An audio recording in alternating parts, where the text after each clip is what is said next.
안녕하세요. 사연 읽어주는 남녀입니다. 오늘도 와주셔서 감사드리며 그럼 오늘의 사연 바로 시작하겠습니다. 저는 친구 소개로 남편을 만났습니다. 5년을 연애하고 결혼까지 했어요. 그때만 해도 남편이 참 괜찮아 보였어요. 키도 크고 얼굴도 준수했습니다. 게다가 머리도 좋았어요. 뭘 물어보면 막힘없이 술술 대답하더라고요. 역사, 경제, 과학까지 모르는 게 없었죠. 근데 이상한 게 하나 있었어요. 남편한테는 친구가 한 명도 없었습니다. 연애할 때 단 한 번도 친구 만나러 간다는 말을 들어본 적이 없었어요. 처음엔 별 생각 없었죠. 조용히 혼자 있는 걸 좋아하는 사람인가 보다 했습니다. 결혼하고 나서야 이유를 알았어요. 친구가 없는 게 아니라 친구들이 다 도망간 거더라고요. 당연하죠. 저도 도망가고 싶었으니까요. 남편은 사람 대하는 방식이 완전히 틀어져 있었습니다. 자기 생각이 무조건 옳다고 믿는 사람이었죠. 상대방 말은 듣지도 않았어요. 회사에서도 상사랑 맨날 부딪혔습니다. 결혼하고 딱 한 달 만에 남편이 회사에서 잘렸어요. 회사 상사들이 다 무능해. 내 말이 맞는데 저 사람들은 안 들으니까 답답해서 못 있겠더라고. 그래도 회사 다니면서는 좀 맞춰줘야 하는 거 아니야? 왜 내가 틀린 사람들한테 고개를 숙여야 해? 그건 내 원칙에 안 맞아. 원칙 하는데 원칙이 밥 먹여줘? 당장 우리 먹고 사는 건 어떻게 할 건데? 당신은 내 능력을 제대로 몰라서 그래. 나 같은 사람을 못 알아보는 회사가 문제지 내가 문제가 아니야. 저는 그때 알았어야 했습니다. 근데 그냥 넘어갔죠.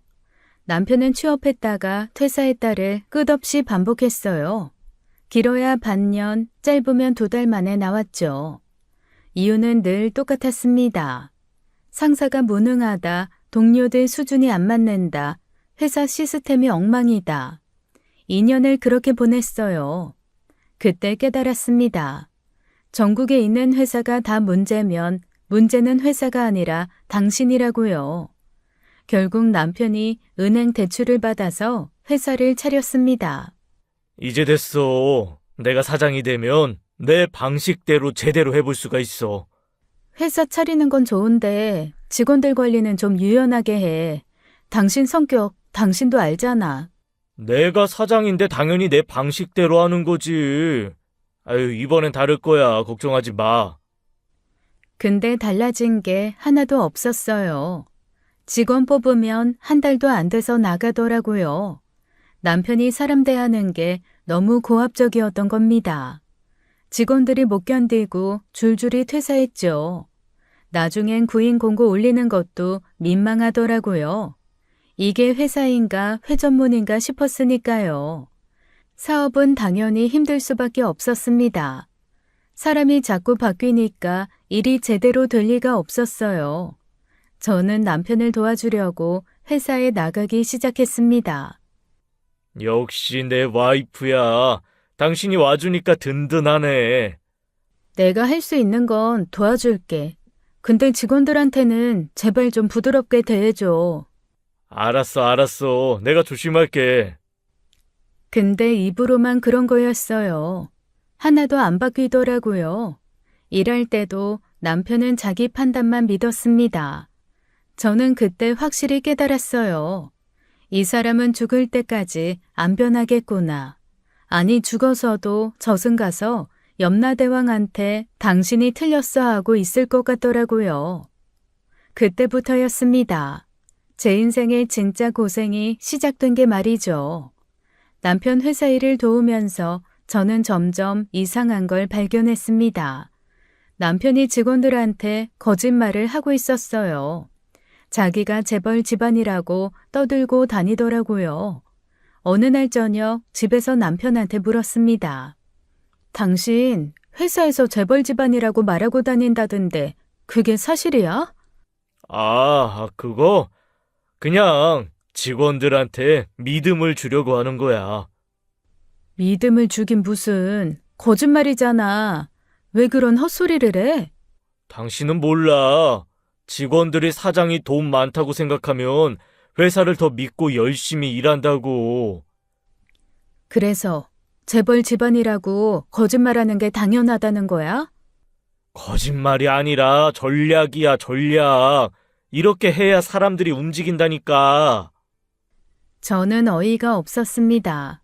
전략은 무슨 사기꾼 매뉴얼도 아니고요. 남편과 일하면서 마찰은 점점 심해졌어요. 일적인 부분에서도 남편은 자기 고집을 절대 안 굽혔습니다. 제가 아무리 다른 방법을 제안해도 안 들었어요. 잘못된 판단으로 손해를 보는 건 맨날 똑같았죠. 어느 날은 큰 거래처와 계약을 앞두고 있었습니다. 저는 남편한테 조심스럽게 말했어요. 이번 계약은 좀 신중하게 하자. 조건 다시 한번 검토해봐. 내가 다 알아서 할 거니까 당신은 신경 꺼. 내가 사장이야. 사장이면 뭐해? 손해보는 건 우리 둘 다잖아. 당신은 경영을 몰라서 그래. 이게 기회야, 기회. 이런 걸 놓치면 안 돼. 결국 남편은 고집대로 계약했습니다. 그리고 한 달 뒤 거래처가 부도났어요. 저희는 몇 천만 원을 날렸죠. 저는 그때 깨달았습니다. 이 사람이랑 같이 일하면 내가 먼저 망하겠구나 하고요. 그 사건 이후로도 비슷한 일이 계속 반복됐어요. 저는 남편한테 제안도 하고 조언도 했습니다. 하지만 남편은 단 한 번도 제 말을 들은 적이 없었어요. 결국 큰 싸움이 터졌습니다. 당신은 왜 다른 사람 말을 안 들어? 맨날 손해만 보잖아. 내 회사에서 내 마음대로 하는 게 뭐가 문제야. 당신이 뭔데 이래라 저래라 해. 뭐긴 뭐야. 당신 도와주려고 여기 나와 있는 사람이지. 도와주는 게 아니라 방해하는 거잖아. 당신 때문에 일이 더 꼬여. 뭐? 내가 방해를 해? 당신 잘못된 판단 때문에 돈 날린 게 한두 번이야? 그만해. 더 이상 같이 일 못하겠어. 당신 오늘부로 해고야. 저는 그 말을 듣고 웃음이 나왔습니다. 해고라니, 월급도 안 주던 인간이 해고를 운운하네요. 좋아, 나 안 나와. 당신 혼자 알아서 잘해봐. 저는 그날로 남편 회사를 나왔습니다. 그리고 생각했어요. 이참에 내 사업을 해보자고 말이죠. 저는 의류 쇼핑몰을 차렸습니다. 남편 회사에서 배운 게 있다면 저렇게 하면 안 된다는 거였으니까요. 저는 직원들을 존중하고 의견을 들었어요. 그렇게 1년을 보냈습니다. 제 회사는 대박이 났어요. 직원도 10명까지 늘었죠. 남편 회사는 여전히 힘들었지만 제 회사는 승승장구했습니다. 그때 깨달았어요. 문제는 업종이 아니라 사람이었구나 하고요. 결혼 3년 차가 됐을 때였습니다.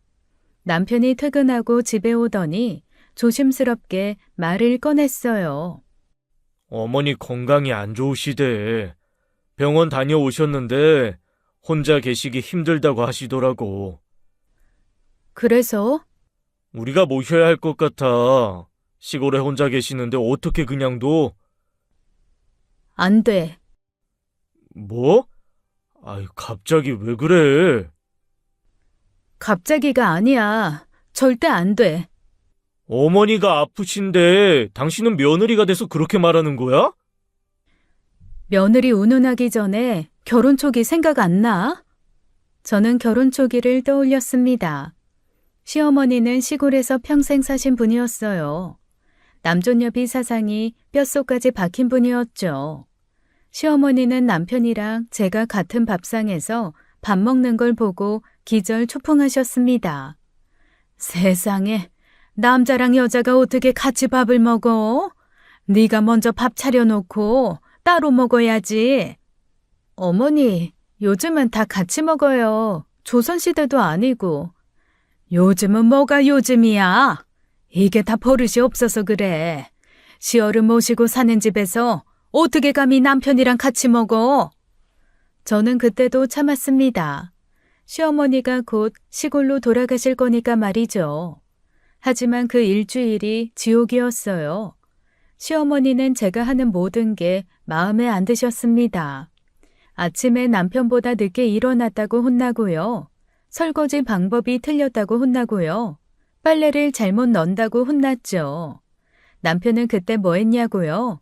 구경만 하고 있었습니다. 시어머니가 돌아가신 뒤에 남편한테 말했어요. 다시는 어머니 모시고 사는 일 없을 거야. 나 그렇게 못 살아. 어머니가 나이 드셔서 그런 거야. 이해 좀 해줘. 이해는 무슨? 나도 사람이야. 맨날 혼나면서 어떻게 살아? 그래서 저는 단호하게 말했습니다. 합가는 절대 안 돼. 어머니 모시고 살 거면 당신 혼자 모셔. 며느리가 돼서 그게 무슨 말이야?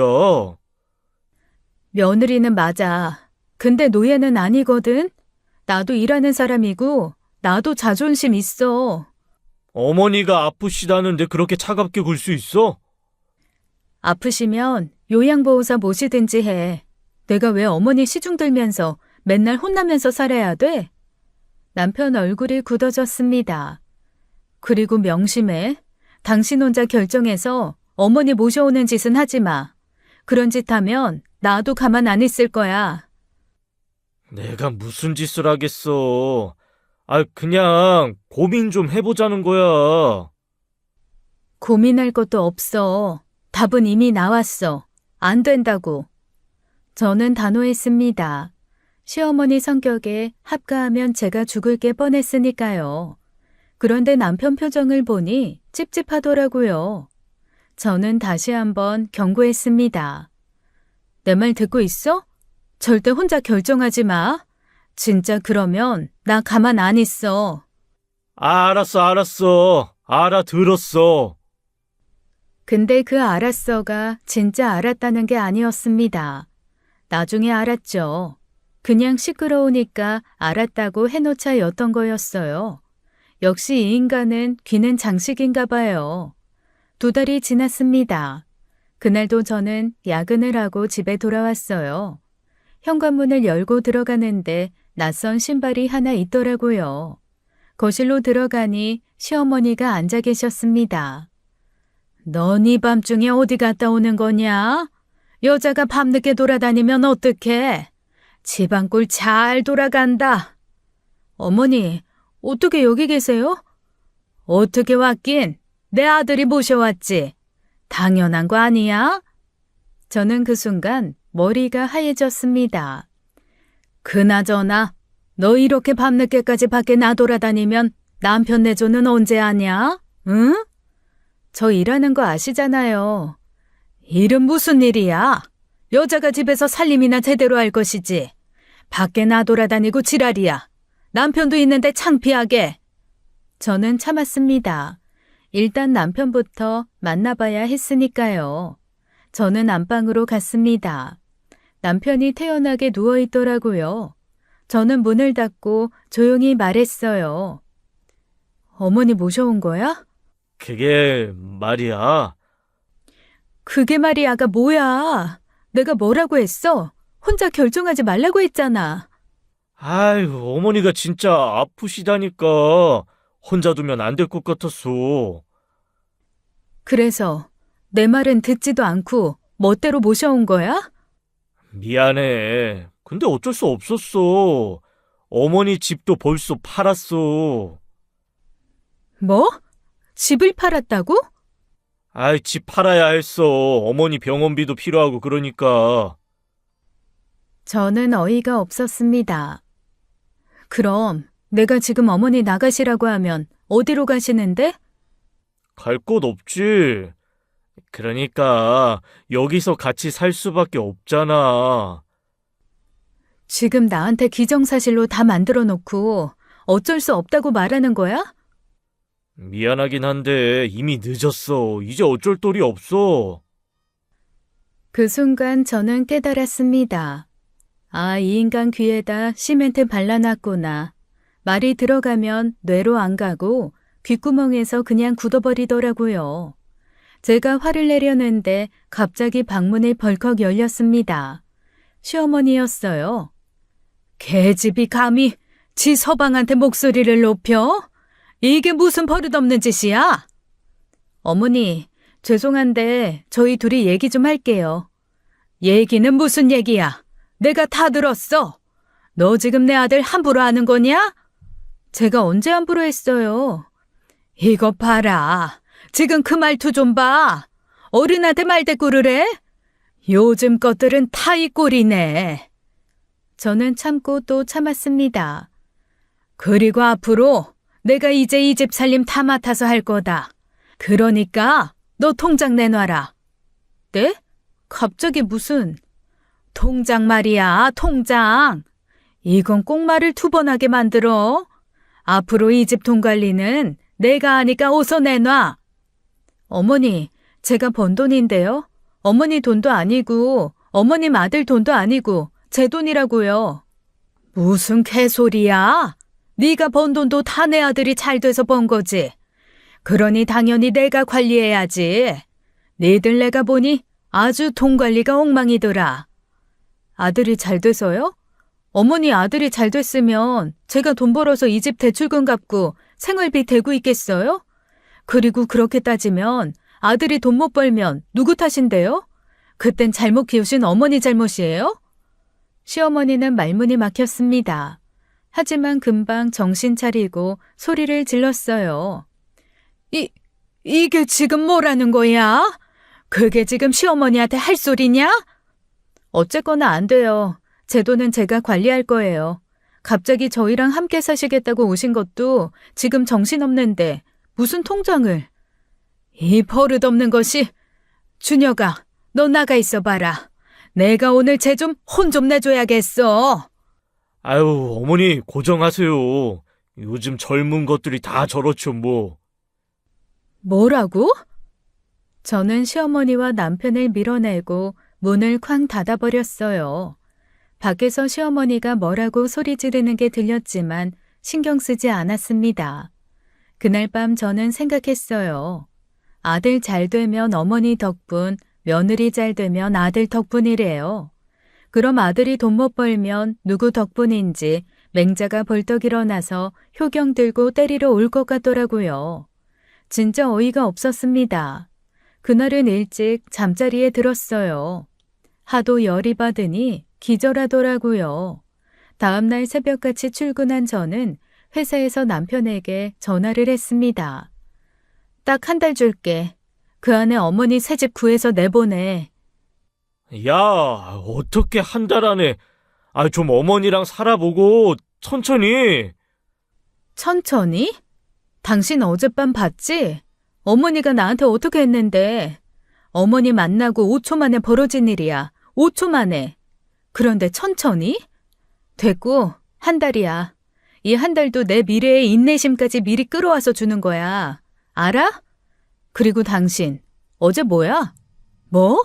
젊은 것들이 다 저렇다고? 진짜? 그게 아니라 어머니 진정시키려고 그런 거잖아.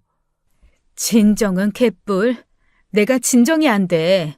어쨌든 딱 한 달이야. 알아들었어? 그래도 한 달은 너무 짧아. 집 구하는 것도 시간이 걸리는데. 그건 당신 문제고. 그러니까 저지르기 전에 생각을 먼저 했어야지.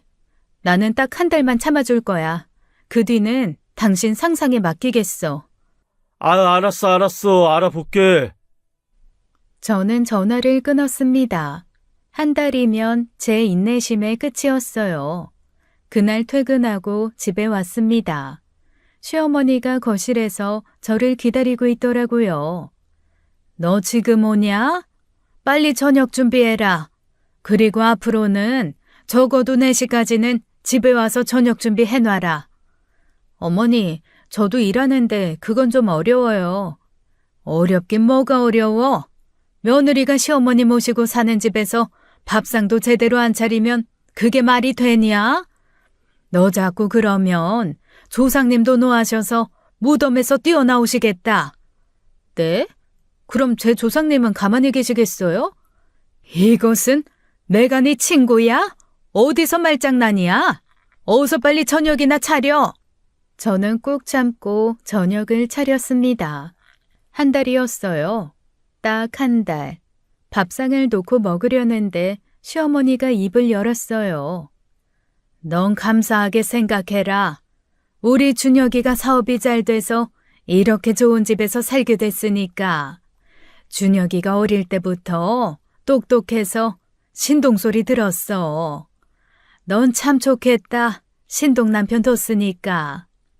저는 밥을 먹으며 듣고만 있었습니다. 준혁이가 초등학교 때 반에서 1등 했었거든. 그때부터 내가 알았지. 이 아이는 크면 크게 될 애라고.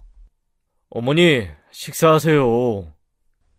아이고, 그때는 돈이 없어서 내가 얼마나 고생했는지 몰라. 그래도 준혁이 공부시킨답시고 내가 학원비며 뭐며 다 대줬지. 그게 다 보람이 있네. 2시간 동안 시어머니는 아들 자랑만 했어요. 제 귀에서는 피가 줄줄 흐르는 기분이었죠. 저는 그 시간 동안 밥 한 숟가락 떠먹고 말았습니다. 겨우 식사가 끝나고 설거지를 했어요. 야, 너! 네? 너 준혁이 아침밥 안 해주지? 어머니, 저 새벽 5시에 출근해요. 준혁 씨는 9시 출근이고요. 그게 뭔 소리야? 남편 아침상도 안 차려주고 네가 먼저 나간다고?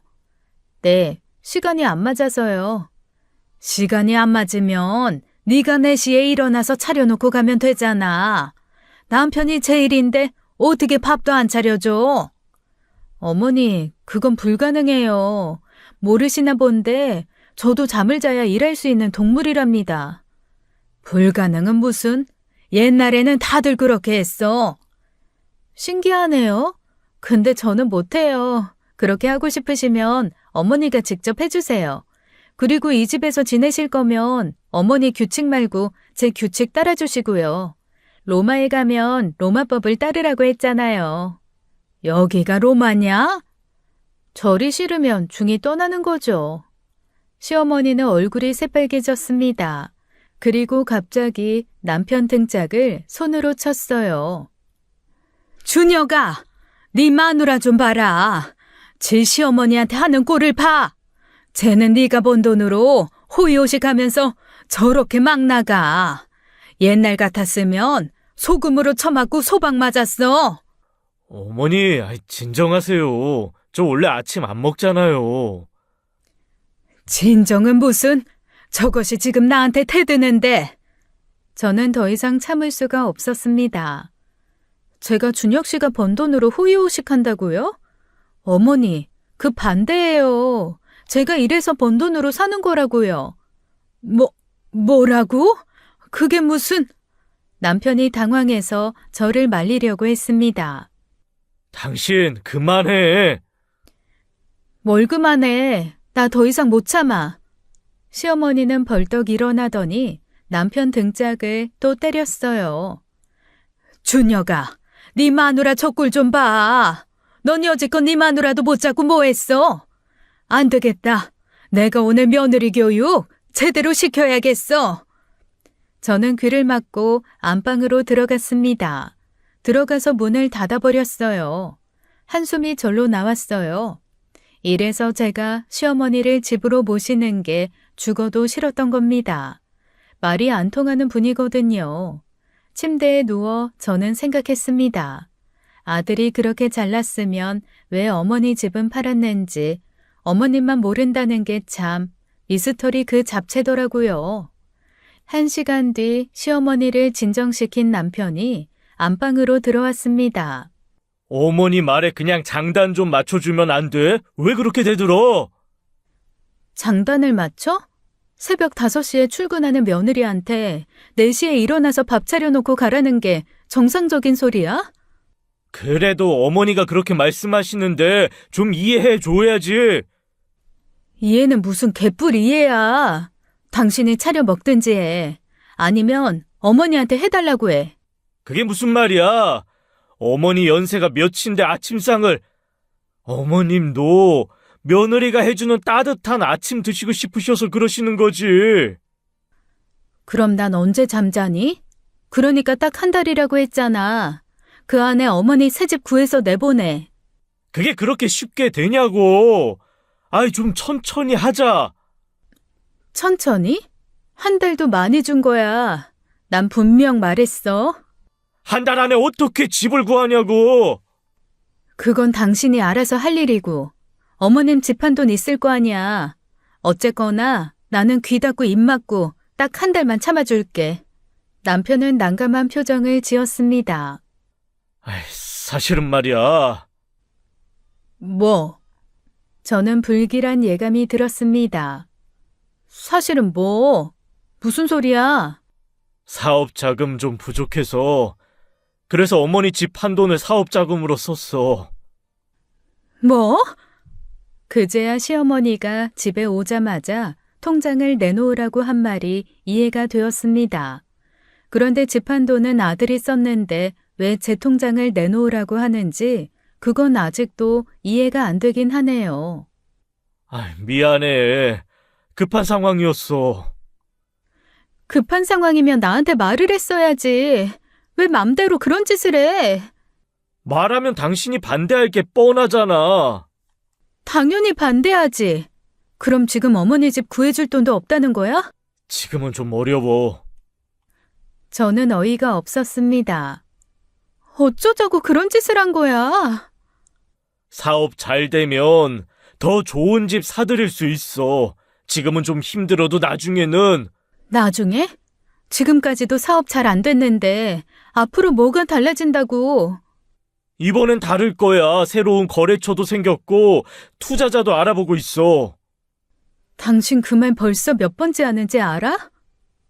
이번엔 진짜야. 나 할 수 있어. 저는 저 근거 없는 자신감이 어이가 없었습니다. 저놈의 자신감은 써도 닳지를 않나 봐요. 참 답답했어요. 몰라. 당신이 싼 똥은 당신이 닦아. 어쨌든 딱 한 달이야. 그 안에 어머니 새집 구해줘. 한 달은 너무 짧아. 집 구하는 것도 시간 걸리고. 그건 당신이 알아서 할 일이야. 아유, 제발 좀. 그래. 반년. 딱 반년만. 저는 핸드폰을 꺼내서 한 달 뒤 날짜로 알람을 맞췄습니다. 그리고 남편에게 보여줬어요. 봤지? 딱 한 달. 그 뒤에는 나도 책임 안 져. 지금 딱 이틀 만에 어머님이랑 나 싸우는 거 봤지? 반년? 반년이면 둘 중 한 명은 뒷목 잡고 저 세상 갈 시간이야. 알아? 아이, 그래도 한 달은. 끝. 더 이상 말하지 마. 저는 이불을 뒤집어 쓰고 누워버렸습니다. 귀를 닫아버리고 잠을 청했죠. 남편이 뭐라고 말하는 것 같았지만 듣지 않았어요.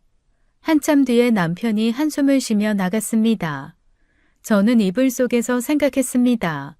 어머니 집 한 돈으로 사업 자금을 쓰다니요. 저런 페류나는 아마 둘도 없을 겁니다. 남편이나 어머님이나 제 인내심이 무슨 무한리필인 줄 아나 봐요. 3일이 지났습니다. 그날 오후에 시어머니한테 전화가 왔어요. 너 오늘 일찍 들어와라. 중대한 얘기가 있어. 어머, 어머님 나가세요? 나가긴 무슨. 넌 내가 나갔으면 좋겠냐? 할 얘기 있으니까 어서 빨리 와. 저는 일을 마치고 퇴근했습니다. 집에 오니 남편도 벌써 와 있더라고요. 너 왜 이렇게 늦게 와? 일찍 오라고 했잖아. 죄송해요. 일이 있어서요. 일은 무슨? 시어머니가 오라는데 빨리빨리 와야지. 저는 꾹 참았습니다. 남편한테 한 달만 참아준다고 약속했으니까요. 자, 너희 둘 다 앉아. 저는 남편 옆에 앉았습니다. 너희들 잘 들어. 내가 할 말이 있어. 네. 미선이 네 시누이 있잖아. 현정이. 네. 현정이가 요즘 치킨 장사가 힘들다고 하더라. 장사가 안 돼서 힘들대. 저는 듣고만 있었습니다. 그리고 지금 전세 사는 집이 재계약 시기가 됐는데 집주인이 전세금을 올려달래. 그래서 이참에 다른 데로 이사를 가려고. 그렇군요. 근데 현정이 아들이 이번에 초등학교 들어가잖아. 그러니까 좋은 학군지로 가야 된다는 거야. 어머니, 그래서요? 학군 좋은 데는 전세가 비싸더라. 지금보다 훨씬 비싸. 그러니까 전세금이 부족한 거지. 저는 불길한 예감이 들었습니다.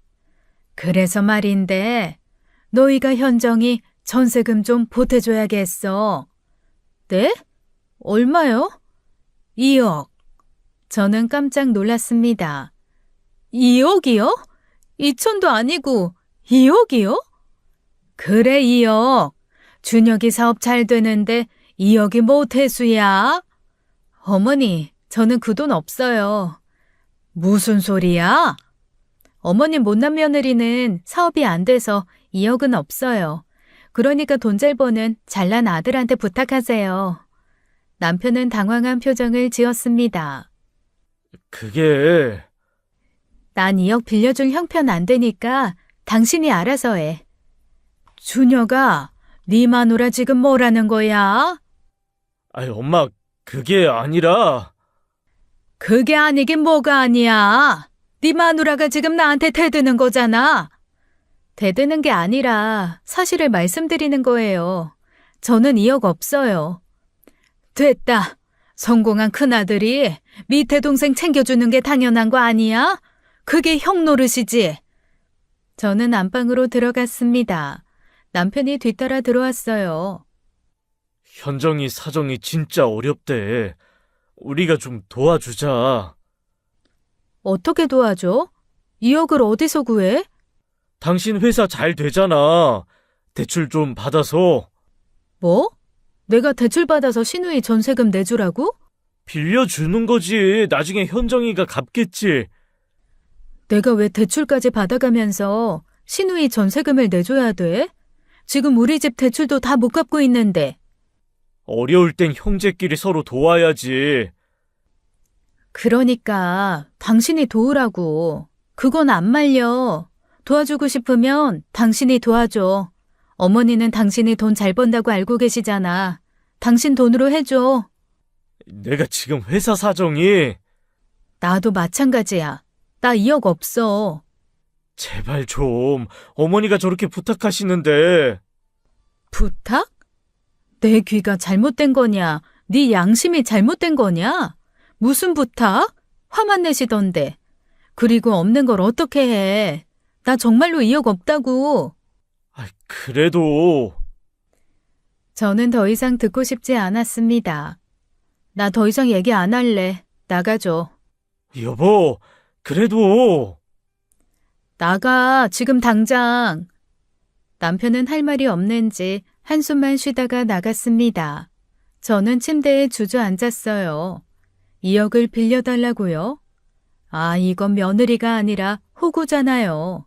제 얼굴에 현금 인출기라고 써붙이면 딱 되겠더라고요. 다시 2주일이 지났습니다. 시어머니가 나가셔야 할 날도 일주일도 안 남았죠. 남편 놈은 자포자기를 했는지 집도 안 알아보더라고요.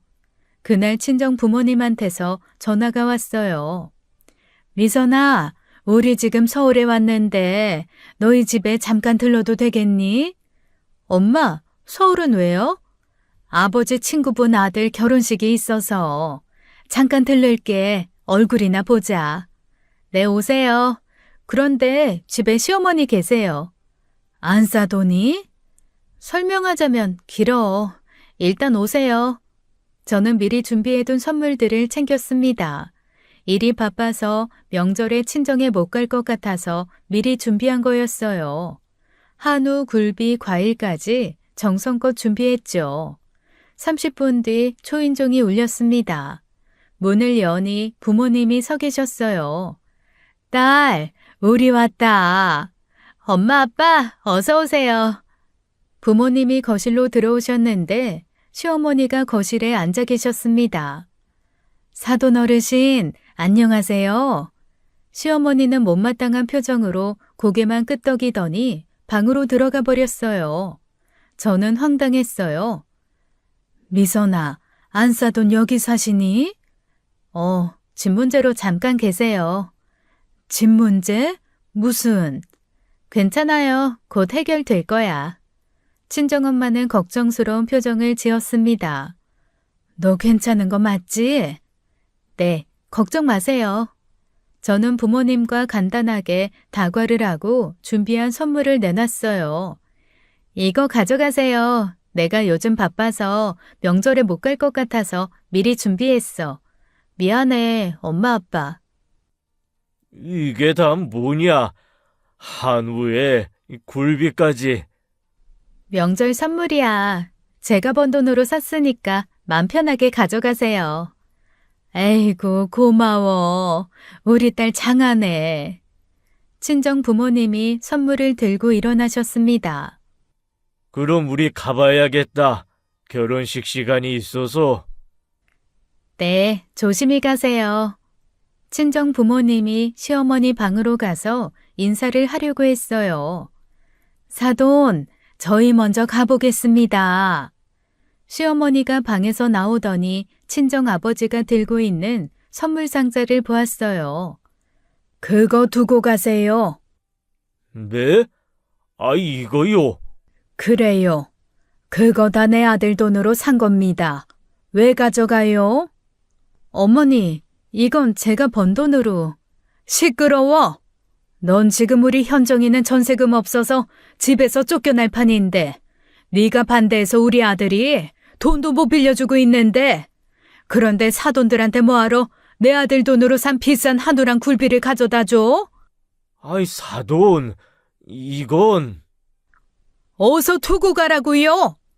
시어머니가 친정 아버지한테서 선물 상자를 빼앗으려 했어요.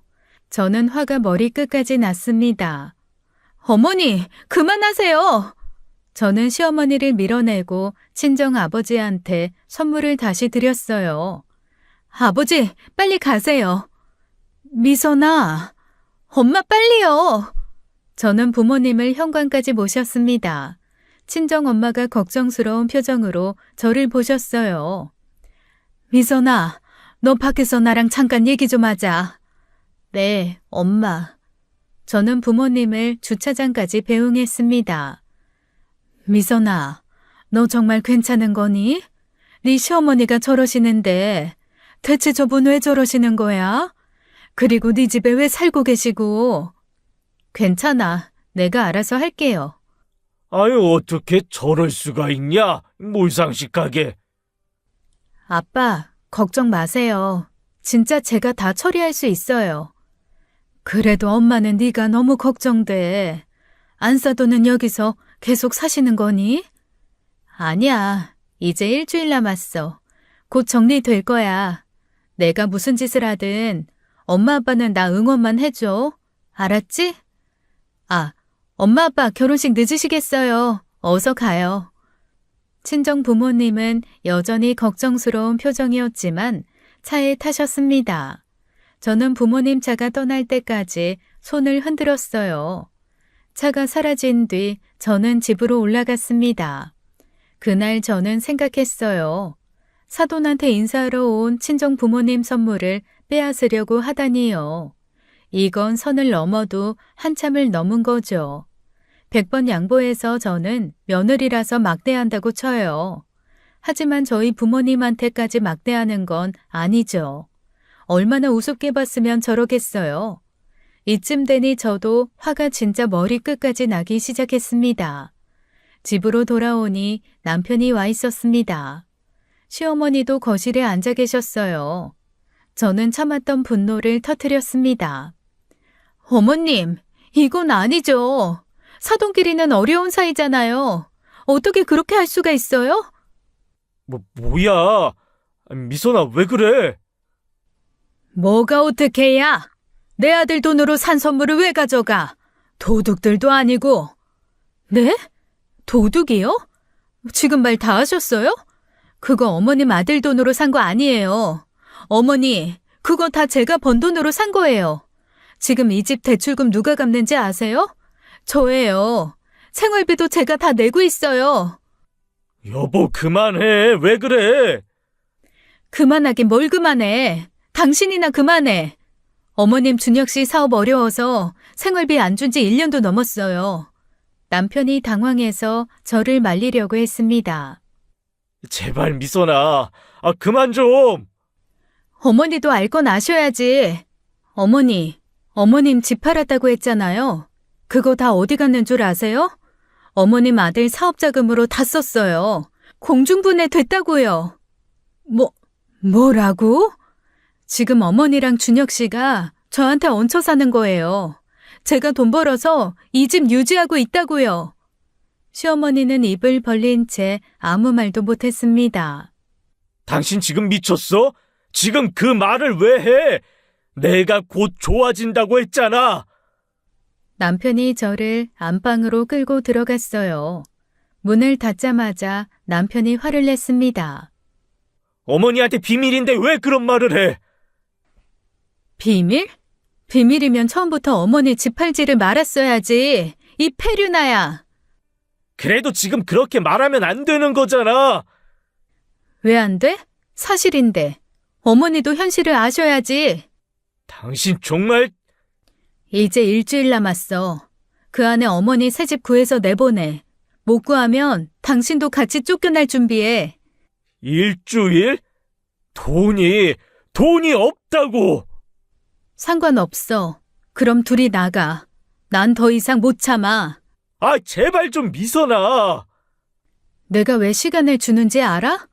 내 마지막 의리를 지키려는 거야. 그래, 당신이랑 결혼했으니까 의리를 지키는 거라고. 내가 그냥 참아만 주니까 내가 뭐 병신이라 그냥 참는 줄 알았어? 그때 남편 태도가 180도 바뀌었습니다. 알았어. 내가 해결할게.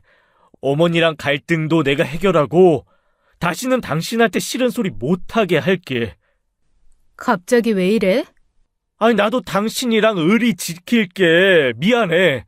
내가 당신한테 진짜 미안하다. 이제부터는 내가 책임질게. 저는 남편을 쳐다봤습니다. 필요 없어. 당신은 약속이나 지켜. 뭐? 또 말 몇 마디로 이 상황 벗어나려고? 웃기지 마. 나 당신 말 이제 안 믿어. 그냥 일주일 안에 어머니 내보내. 아니면 당신도 나가게 될 테니까. 진짜 다시는 어머니가 당신한테 싫은 소리 못하게 할게. 제발 한 번만 더. 일주일. 당신. 일주일이야. 남편이 뭐라고 하려다가 한숨만 쉬고 나갔습니다. 저는 침대에 주저앉았어요. 이제 일주일밖에 안 남았습니다. 그리고 며칠 뒤 저는 회사에서 일을 하고 있었습니다. 그때 핸드폰에 문자가 왔어요. 남편 회사에 있을 때 친했던 여직원이었습니다. 언니, 전화 좀 주세요. 급한 일이에요. 저는 바로 전화를 걸었습니다. 수진아, 무슨 일이야? 언니한테 꼭 알려줘야 할 것 같아서요. 뭔데? 무슨 일인데? 그게 언니 남편이랑 저희 회사 격리가... 제가 사진 보내드릴게요. 확인해보세요. 제 입으로 말하기엔 제 입이 썩을 것 같아서. 무슨 소리야? 지금 바로 사진이랑 동영상 보내드릴게요. 전화를 끊자마자 수진이가 파일을 보내왔습니다. 저는 떨리는 손으로 사진을 열었어요. 그리고 동영상도 재생했습니다. 화면에는 남편이 자기 사무실에서 격리 직원과 교미를 하고 있는 장면이 나왔습니다. 저는 핸드폰을 떨어뜨릴 뻔했어요. 다시 수진이에게 전화를 걸었습니다. 이게 대체 뭐야? 이거 어떻게 찍은 거야? 제가 어제 퇴근하고 집에 가다가 지갑을 회사에 두고 와서요. 다시 회사에 갔는데 이상한 소리가 나서 봤더니 그래서 찍은 거야? 네, 언니한테 알려드려야 한다고 생각했어요. 남편이 네가 본 거 알아? 아니요, 몰라요. 제가 소리 안 내고 빠져나왔거든요. 그렇구나. 언니, 정말 죄송해요. 이런 말씀 드려서. 아니야. 알려줘서 고마워. 진짜 고마워. 저는 전화를 끊었습니다. 그리고 다시 동영상을 봤어요. 분명히 남편이었습니다. 격리 직원도 분명했고요. 저는 하루 종일 분노하면서 일을 했습니다. 아무것도 손에 잡히지 않았어요. 머릿속에는 온통 그 동영상만 떠올랐죠. 퇴근 시간이 되었습니다. 저는 결심했어요. 더 이상 참을 수 없었습니다. 집에 가서 시어머니한테 다 말하기로 했어요. 그리고 남편과 이혼하기로요. 저는 퇴근해서 집에 왔습니다. 시어머니가 거실에서 저를 기다리고 있었어요. 너 왔냐? 잘 됐네. 얘기 좀 하자. 현정이 말이야. 지금 당장 집 재계약을 할지 이사를 할지 결정해야 한대. 그러니까 네가 어서 돈 좀. 없어요. 없다고요. 어머님 아들한테 말씀하세요. 말 끊지 마. 어디서 버르장머리 없이 어른이 말씀하시는데 말을 끊어? 잔말 말고 어서 돈 해놔라. 일주일이야. 어머니, 지금 어머님 아들이. 그리고 너 사업한다고? 내 아들 기죽이지 마. 오냐 오냐 했더니 아주 시애미 머리끝까지 기어올라? 너 당장 통장 내놔. 이제 내가 관리할 테니까. 시어머니는 제가 말할 틈도 주지 않고 와다다 쏟아냈습니다. 며느리가 시어머니 말도 안 듣고 하늘 같은 지 서방도 우습게 알고 시누이 도와주지도 않고 요즘 며느리들은 왜 다 이 꼴이야? 우습게 볼만하니까 우습게 여기죠. 뭐? 그때 제 핸드폰 알람이 울렸습니다. 저는 핸드폰을 봤어요. 한 달 기한 종료. 남편에게 한 달 시간을 준다고 맞춰놨던 알람이었습니다. 그 순간 저는 조용히 시어머니 방으로 걸어갔어요. 야! 내가 말하는데 어딜 가? 저는 시어머니 짐을 챙기기 시작했습니다. 옷가지며 화장품이며 다 가방에 넣었어요. 너 지금 뭐 하는 거야? 짐 싸드리는 거예요. 나가세요. 뭐? 지금 나보고 나가라고? 여기 내 아들 집이야. 네, 나가세요. 이게 어디서 버릇없는 짓이야? 저 이제 이혼할 거예요. 이혼하면 어머니도 남이잖아요. 그러니까 내 집에서 나가세요. 이혼? 무슨 소리야? 이것이? 아줌마! 소리 지르지 마요. 나도 소리 지를 줄 알아요. 당신 아들 바람 폈어. 회사 격리 직원이랑 붙어 먹었다고요. 거짓말. 우리 준혁이가 그럴 리 없다. 증거도 다 있어요. 사진이랑 동영상까지. 네가 조작한 거겠지. 우리 아들 음해하려고. 조작은 무슨. 그리고 아줌마 집한 돈 당신 아들이 사업자금으로 쓴 줄 아셨죠? 그거 다 거짓말이에요. 그 돈 상간녀랑 노는 돈으로 다 썼어요. 알아요? 정신 차리세요. 뭐라고? 아들 정말 잘 키우셨네요. 박수 쳐드릴까요? 시어머니는 얼굴이 하얗게 질렸습니다. 거짓말이야. 다 거짓말. 거짓말이야. 여기서 나한테 그러지 말고 당신 아들한테 가서 따지세요. 저는 시어머니 짐을 들고 현관으로 나갔습니다. 그리고 현관문을 열어 짐을 밖에 내놨어요. 나가세요. 안 나가시면 제가 밀어낼 거예요. 이게? 네가 지금? 저는 시어머니를 밀어냈습니다. 그리고 문을 닫았어요. 문 열어! 당장 문 열어! 밖에서 시어머니가 소리를 지르는 게 들렸습니다. 저는 신경 쓰지 않고 안방으로 들어갔어요. 그리고 침대에 앉았습니다. 한 달 동안 참고 참았어요. 이제 끝났어요. 시어머니가 밖에서 고래고래 소리를 지르더라고요. 근데 솔직히 신경도 안 쓰였어요. 이제 남이니까요. 1시간쯤 지났을까요? 남편한테 전화가 왔습니다. 저는 전화를 받았어요. 야, 너 미쳤어? 어머니를 집 밖으로 쫓아냈다며? 그래, 쫓아냈어. 너도 꺼져. 뭐? 너 지금 정신 나갔냐? 한 달 됐다고 진짜 어머니를 쫓아내? 정신 나간 건 너지. 나 너 바람 피운 거 다 봤어. 뭐? 회사 격리 직원이랑 사무실에서 아주 개시키들처럼 교미하는 거 사진이랑 동영상 다 있어. 그게... 변명하지 마. 증거 다 있으니까. 여보, 그게... 개소리 하면서 사람 열받게 하지 마. 확 인터넷에 영상 올려버리기 전에. 저는 전화를 끊어버렸습니다. 30분 뒤 현관에서 소리가 들렸어요. 남편이 집에 온 거였습니다. 야, 문 열어! 뭐야? 아이씨, 비밀번호가 왜 안 돼? 야! 저는 대답하지 않았습니다. 여보, 제발 문 좀 열어줘. 내가 잘못했어. 내가 다 설명할게. 뭔 설명? 미치셨니? 이 영상을 어떻게 설명할 건데? 미안해. 정말 미안해. 아이, 문 좀 열어줘. 미안하면 다야? 나 이혼 소송할 거야.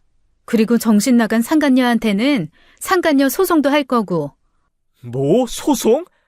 아이, 제발 그러지 마. 왜? 무서워? 제발 한 번만 용서해줘. 다시는 안 그럴게. 아니야. 다시 그래도 돼. 이혼할 거니까. 여보, 미선아. 저는 냉장고로 갔습니다. 까나리 액젓과 간장, 식초를 꺼냈어요. 대야에 다 섞었죠. 여보, 제발 문 좀 열어줘. 얼굴 보고 이야기하자. 저는 대야를 들고 현관으로 갔습니다.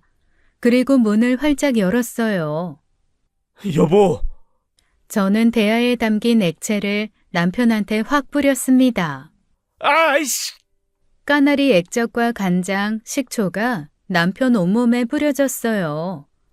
소송에서 위자료랑 재산분할로 너 알고지 만들어줄 거야. 기대해. 아이씨, 인연이. 남편이 손을 들어 올렸습니다. 저는 더 빨리 남편 뺨을 때렸어요. 때려봐. 한 대 때리면 10대 맞을 각오해? 너. 저는 남편 가랑이 사이를 발로 찼습니다. 아! 남편이 그 자리에 주저앉았어요. 다시는 내 앞에 나타나지 마. 쓰레기 같은 새끼. 저는 문을 쾅 닫아버렸습니다. 밖에서 남편이 소리를 질렀어요. 저는 신경 쓰지 않고 안방으로 들어갔습니다. 한참 뒤 남편 목소리가 들리지 않았어요. 조용해졌습니다. 남편이 간 모양이었죠. 저는 침대에 누웠어요. 그리고 생각했어요. 결혼할 때는 이 사람과 평생 함께하겠다고 다짐했었습니다. 근데 이제 보니 평생은커녕 3년도 못 버티겠더라고요. 남편은 저한테 빌면서 다시는 안 그러겠다고 했어요. 근데 안 믿겼습니다. 이 사람 입에서 나오는 말은 다 거짓말이거든요. 저는 그날 밤 결심했습니다. 이혼하고 새 인생 살겠다고요. 저는 바로 이혼 소송을 진행했어요. 변호사를 선임하고 소송을 걸었습니다. 수진이가 보내준 사진과 동영상이 결정적인 증거가 됐죠. 재판은 생각보다 빨리 끝났습니다. 남편은 변명도 못했어요. 증거가 너무 명확했으니까요. 저는 이혼 소송에서 승소했습니다. 하지만 거기서 끝이 아니었어요. 저는 남편과 상간녀에게 위자료 청구 소송도 했습니다. 배우자를 배신하고 불륜을 저질렀으니 당연한 거였죠. 위자료 소송도 승소했어요. 남편과 상간녀는 각각 위자료를 물어야 했습니다. 재산분할도 제 쪽으로 유리하게 나왔어요. 결혼기간이 3년밖에 안 됐고요. 남편은 재산 형성에 기여한 게 없었습니다. 오히려 제가 대출금을 갚고 생활비를 댔죠. 집도 제 것이 됐습니다. 이혼 후 몇 달이 지났어요. 어느 날 신우이한테 전화가 왔어요. 시누이는 오빠의 외도와 시어머니의 막장 행동을 대신 사과했어요. 그리고 시어머니와 전 남편의 근황을 알려줬죠. 시어머니는 저한테 저주를 퍼부으며 지냈다고 했습니다. 지방의 허름한 빌라에서 전 남편과 살고 있다고 했어요. 그러다 자기 화를 못 이겨 풍이 왔다고 했죠. 저는 그 소식을 듣고도 별다른 감정이 들지 않았습니다. 동정도 미안함도 아무것도 느껴지지 않았어요. 전 남편 회사는 저와 이혼한 직후 자금난으로 망했다고 했습니다. 결국 그렇게 됐구나 싶었어요. 전 남편은 현재 지방에서 일용직 일을 하고 있다고 했습니다. 하지만 술을 마시는 날이 많아서 일도 제대로 못 나간다고 했어요. 시누이는 계속 사과했습니다.